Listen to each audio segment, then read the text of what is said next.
G'day mate, thanks for the comment. So, Jesus, just teach them to read a P&L and balance sheet if they need all of this info. Now, there are a couple of prerequisites that are required in order for you to be able to read a P&L and balance sheet accurately.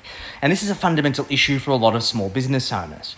We've got to realize that a profit and loss and a balance sheet is reliant on appropriate bookkeeping and accounting principles to ensure that data in your accounting system is accurate. Now, I'd probably say that over 90% of all of the clients' financial statements that I have looked at, the P&L and balance sheet does not follow generally accepted accounting principles, and there are significant errors in regards to how that information is reported that fundamentally changes how that information can be interpreted in the first place.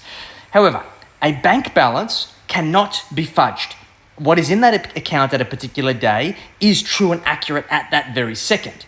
So if we utilize the same principles of a profit and loss and a balance sheet by segmenting revenue from our variable expenses, from our operating expenses, from our owner's pay, from our tax, and from our profit, then we have the ability to use bank balance accounting, which is accurate each and every single day without reconciliation, without complicated accounting principles or bookkeeping, and without the need to maintain software. Now, we do need all of those things because they are important to make sure that you maintain your compliance, and bigger picture long-term allows us to have deeper understandings of the numbers, which I also cover in my book.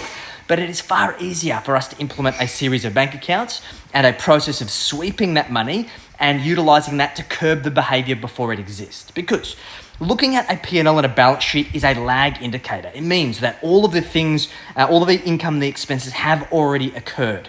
And of course, how long it's taken you to reconcile that information is an additional lag. For many businesses, they only reconcile their P&L and balance sheet quarterly. And that means that your information is at least 90 days out of date. Whereas, if we're utilizing bank balance accounting, it allows us to track, measure, and influence the behavior as and when it is happening, because if there is not money in a bank account, you cannot spend it.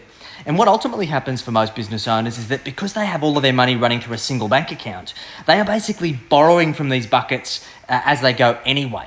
And it's when we segment them that we have what we refer to as a come to Jesus moment, whereby we are able to isolate where are the cash flow bottlenecks in that business.